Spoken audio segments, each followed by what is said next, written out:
Chapter 38. Greg kept his gun pointed at the two of them. Kira looked up, smiling at Jordan. "I will be nice," she said with a seductive look, kissing his hand. Kira gently caressed it as he massaged his fingers across her face. She captured one with her tongue, sucking it into her mouth. Jordan smiled. The whore finally submitted to his will, he thought. Doe-eyed, she bit down, and he screamed in horror. He ripped his hand from her face, but it was too late. Part of his finger was gone.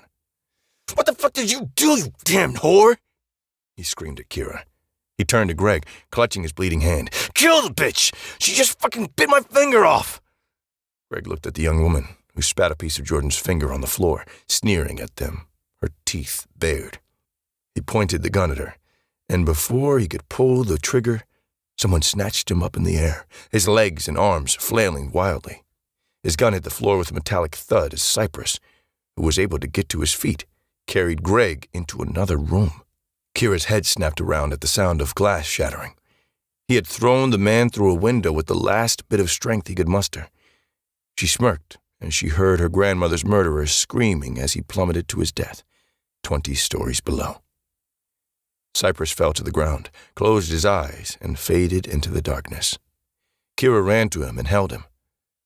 King Po walked from his soundproof study, trying to open a letter with a letter opener.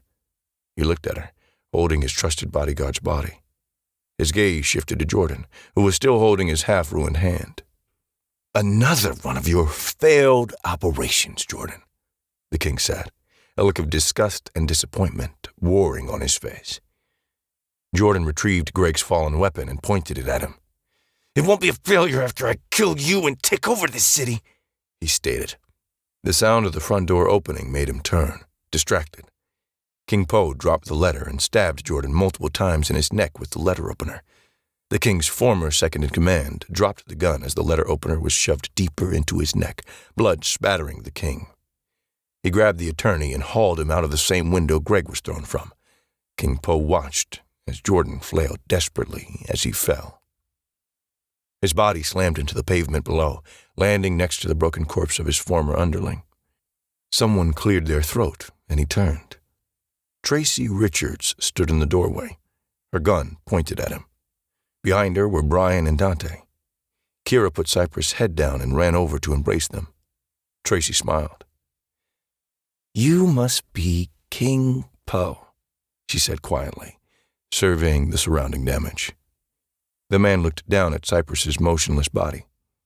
"I believe those days are over.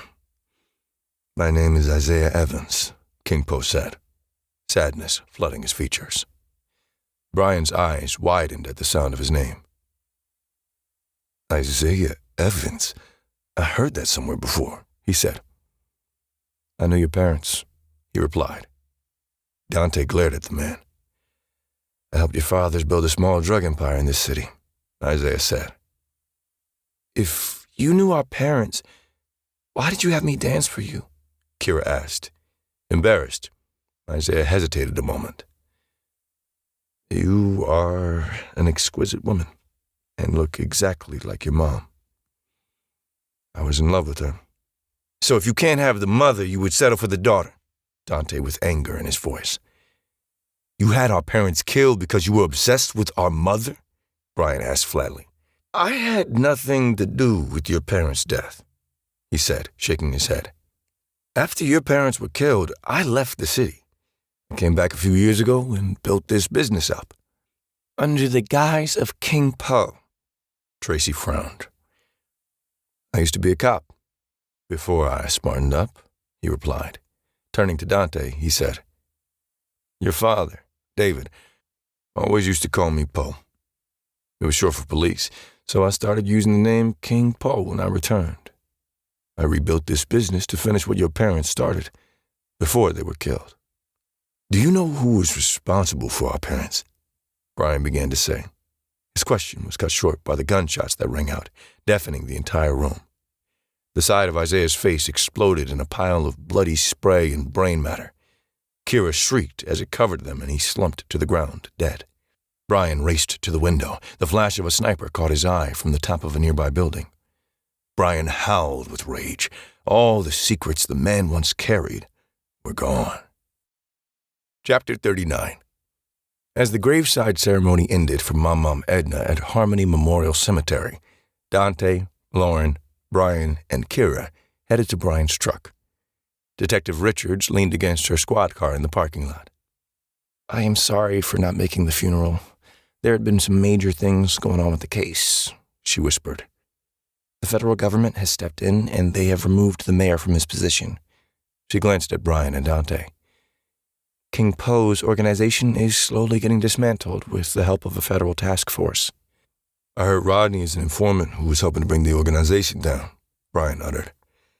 I can't comment on that. I hear he'll get full immunity, Brian pressed. The offer is still on the table, Brian, Tracy replied. He shook his head. I'm good. The detective turned to Kira, a look of concern covering her face.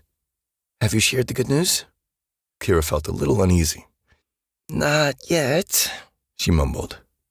Turning to the group, she said, I am joining the police force. The fuck you are? Brian howled with rage. Boy, I am the one person you don't boss around. We'll see about that.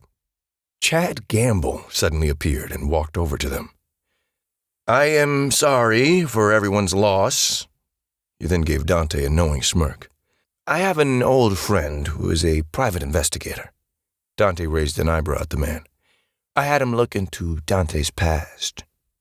Brian looked at his cousin. Who is this fool? He ignored Brian and just glared at Chad, anger boiling deep within him. Why are you doing this? Lauren asked. I just wanted to make sure he was the right guy for you, Chad replied with a shrug. Dante never attended college and has been living right outside the city for 4 years. That's crazy, Lauren said. She turned to her lover. The dark look in his eyes made her shiver. This guy's full of shit, Brian exclaimed, his hands balling into fists. No, Tracy said, holding her hand up to stifle Brian's anger. Let him finish. The investigator discovered that a guy who fits Isaiah's description made a lot of trips to see you, Dante, Chad said, eyeing him warily. He also uncovered a financial connection between Dante and King Poe's organization. We've already sent everything to the authorities. Brian looked at his cousin. Tell me this motherfucker is lying. Dante glanced at him. I can't. Sorry. Seeing no reason to deny anything. Brian took a swing at Dante. Dante ducked, quickly punching his much bigger cousin in the throat. Brian dropped to one knee, gagging from the blow. Tracy pulled out her gun and pointed it at Dante. He glanced at her, and then back at Brian. Take slow and deep breaths, he told his cousin, stepping away. So, you've been working for King Poe? Kira asked, looking between her fallen brother and her cousin. Dante smirked. King Poe worked for me, he replied, crossing his arms. 4 years ago, Isaiah revealed himself to me.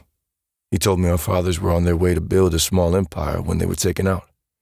And, Brian snapped, gulping breaths of air before standing upright again. And I wanted to continue our father's legacy, he replied, shrugging nonchalantly. Why didn't you tell me? Brian asked, glaring at him. This was something I had to do on my own, Dante whispered. I was responsible for you going to jail. Brian's hand balled into fists again. You mother, he began. I had to clear the path for my rise to power without your curiosity getting in the way, Dante cut in. You were always safe inside, I promise you that. An enraged Brian moved toward Dante, but Kira stepped in his way. Let him speak, she said. Dante nodded to her, thankful. Kira glared at him. I just want to hear the truth. King Poe was just a ruse, Tracy exclaimed, her eyes widening with realization. To deflect everyone's attention away from you, systematically taking over this city block by block. With Isaiah's guidance and connections, yes, I was able to take over the city, he confirmed, Tracy still had her gun pointed at Dante. I'm going to have to take you in. I can't let you do that. The sniper is watching us, he explained. Everyone quickly looked up at the rooftops in vain to spot the sniper. Why did you come back? Tracy asked. Why did you play along all this time? Dante looked at Lauren. He smiled. I just wanted a normal life. Just for a little bit. He turned back to Tracy, his voice cold.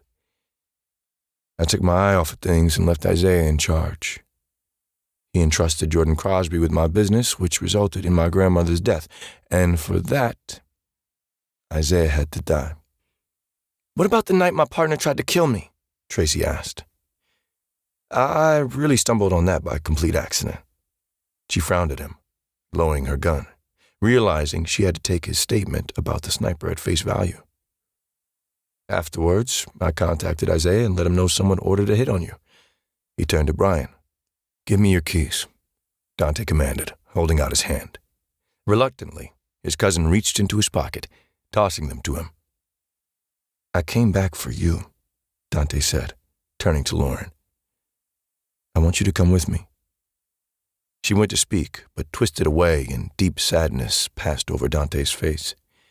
Just as quickly, the look was gone as he turned to Chad, who had an amused expression on his face. Wait, so you discovered all this from a private investigator? He asked, frowning. The man swallowed, visibly uneasy. Dante moved closer to him. Your time will come, he said. With his teeth bared, he shoved on his sunglasses and turned away. Chad's expression changed to pure terror, but he remained silent. Making his way to Brian's car, Tracy asked him about the boy at the bus station. He looked at her for a moment, thinking about the kid on the bus. God, it felt like a lifetime ago. I really tried to help him, but once he walked off that bus with that bag, he was already dead. So, you had him killed? Tracy asked, stopping short of the truck door. Dante stood for a moment. I had nothing to do with the boy's death, Dante replied. He looked over at Lauren. I'm not a complete monster. Lauren's eyes skittered away as he continued. I've heard Alonzo Green is the monster you should be terrified of. The kid was just collateral damage, thrown away like a piece of trash in Alonzo's attempt to bring drugs into the city. Tracy opened her mouth to speak as Dante stepped into the black Silverado and sped off.